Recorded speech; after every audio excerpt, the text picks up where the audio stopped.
Legends Poker Room will give away $100,000 on New Year's Eve for the player with the right hand. That's big bucks. In fact, Houston's newest poker room has been literally giving away money since its grand opening in October. Millions of dollars. And we wanted to ask the owner how he's affording to do that. The club only charges $5 an hour to play, but then gives away millions in cash? How do you make money at $5 an hour? We just opened up as a new club, and Oh, so right now you're not trying to make money, you're just trying to... not about making money. People enjoy to play poker, that's all. Well, yeah, but you're not in business for free. Yeah. You are, it's a charity, right? We actually weren't joking. We'd been undercover in Legends Poker, and they didn't even charge us to join the club. They had a bar, but no liquor license. And we already knew more about owner David Law than he thought we did. Watch our interview start to go south. You're from California, right?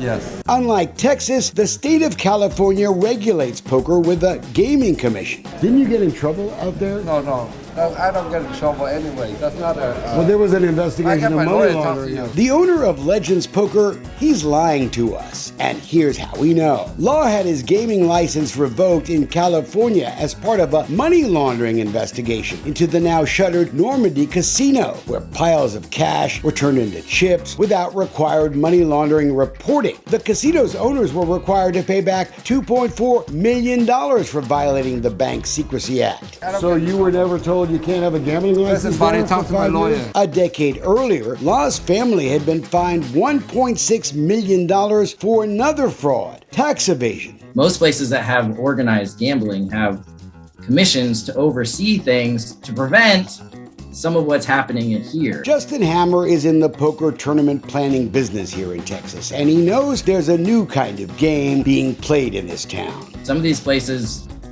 where are they making money from?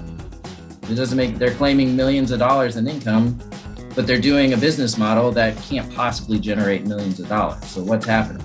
Give me something here. You're like a sphinx. I can't read you. It may help explain why David Law hasn't opened up a poker room in Dallas, because that city, it requires a permit for poker rooms, and the police vice division there, it's involved in the vetting. They'd find out what we did. No, David Law chose Houston, where police vice officers now simply refuse to investigate poker rooms, even though they've known about possible criminal wrongdoing for over a year. To be fair, the cops know it wouldn't matter if they did raid a club skimming profits from poker games, because they think Harris County District Attorney Kim Ogg simply won't prosecute. Because our criminal justice system is broken. After private poker rooms first opened in Houston, the Texas Attorney General declined to say if they violated gambling laws. Fancy rooms like Prime Social on Westheimer opened up with lots of fanfare, media coverage, advertised rules, a private paid membership, the same charge to rent an hourly seat at a poker table to play, whether the game was big or small. The clubs didn't take a penny out of the winnings. Prime Social even invested in expensive software to prevent money laundering and invited the FBI to come in and look at it. All because state law left no doubt that if a club tried to take money out of the poker game, they would be breaking the law. And if they didn't keep track of transactions involving more than $10,000, they'd be breaking federal law too. You may remember Dolcefino Consulting was hired to help Prime Social share its success with Houston charities. Turkeys for Thanksgiving, a huge pile of toys for HPD's Blue Santa. So it's just thrilled to have partners like this to help us. The club even tried to hire off-duty HPD officers to work security, but then,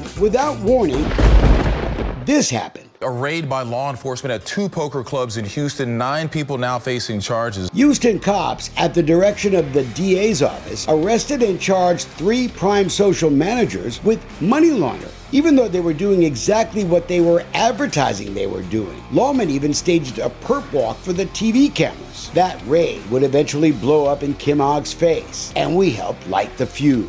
Damage done to this club with this ridiculous lawsuit and these false criminal charges is immeasurable. The Harris County Attorney's Office did issue a statement. Our office has decided to end the civil litigation at this time. We were victims of a fraud. That's how hard these guys were working to do the right thing, be within the law, and that's why they were so shocked when they were raided and their employees put in jail. It turned out Prime Social and another upscale club raided that very same day had paid hundreds of thousands of dollars to a lawyer and consultants who had promised they were working with Mayor Sylvester Turner to pass a city ordinance to regulate poker, keep it clean. But enough of this foolishness. Amir Mariskandarai got some of that money. He wasn't just a big campaign donor for the DA, but the senior advisor in her white-collar fraud division. Prime Social had stopped paying Mariskandarai after they found out the ordinance had never even been written. They thought they were ripped off. So the raid months later smacked of retaliation,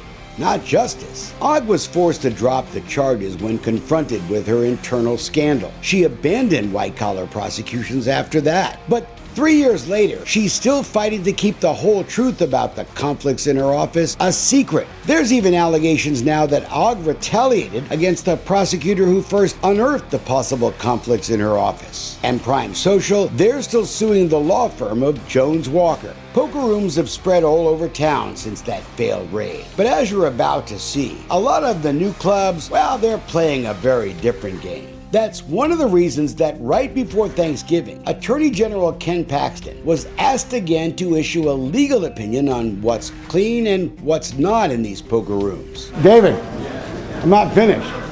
Come here. You can't record me, but I don't want to. You don't want to talk anymore? David Law opened his first Houston poker club, 52 Social, back in February of 2020, just a few months after getting banned in California. But the timing was tough. 52 Social was open just a few weeks before the pandemic hit. Poker rooms across town were shut down. The banished California gambler turned to the federal government for a bailout, and he got a $470,000 PPP loan. He claimed he had to pay $100,000 in rent and his 500 employees. 500 employees at a private poker room? We've investigated a lot of PPP loans here at Dolcefino Consulting, and to get the first round of COVID loans, you had to document what your payroll was in 2019, the year before. Federalpay.org documented that David Law's Houston company JJJ Vision had payroll expenses of $2.2 million back in 2019. That's curious.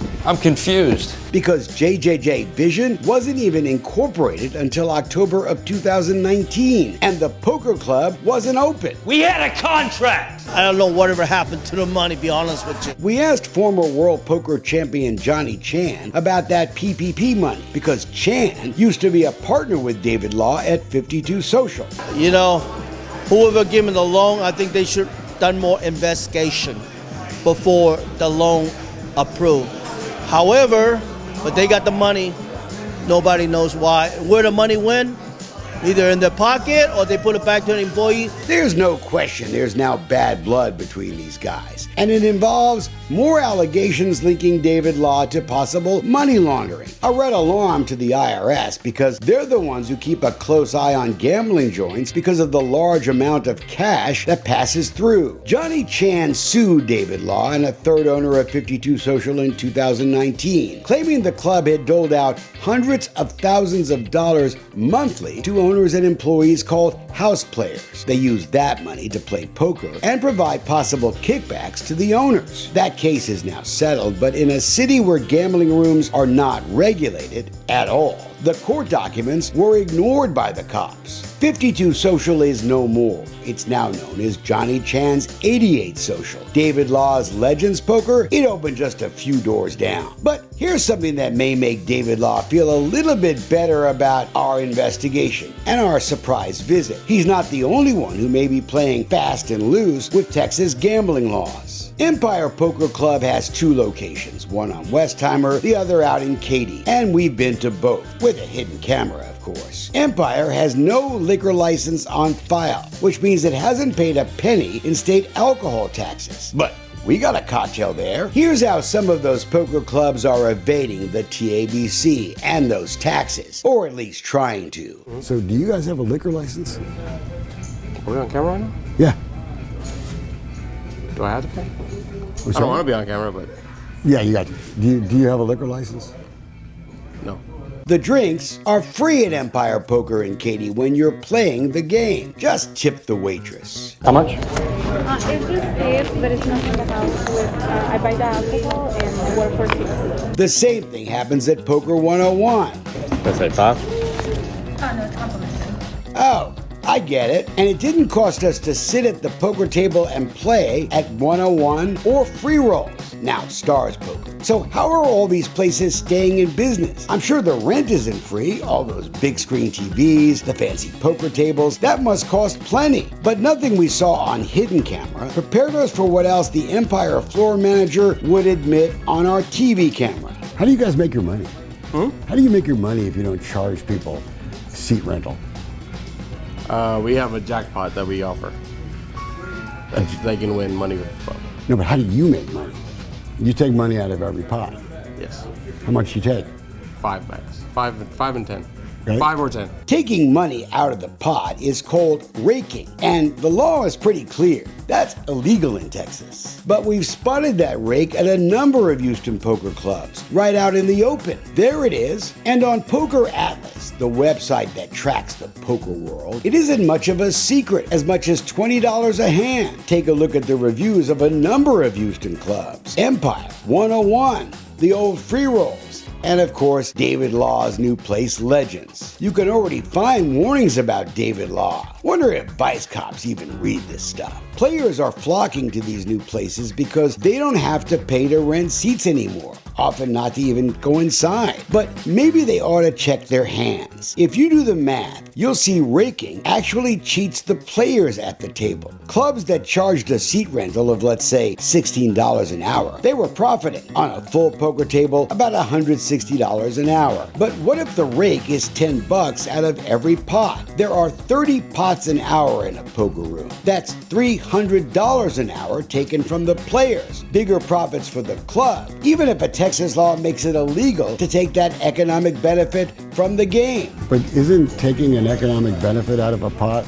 against the law?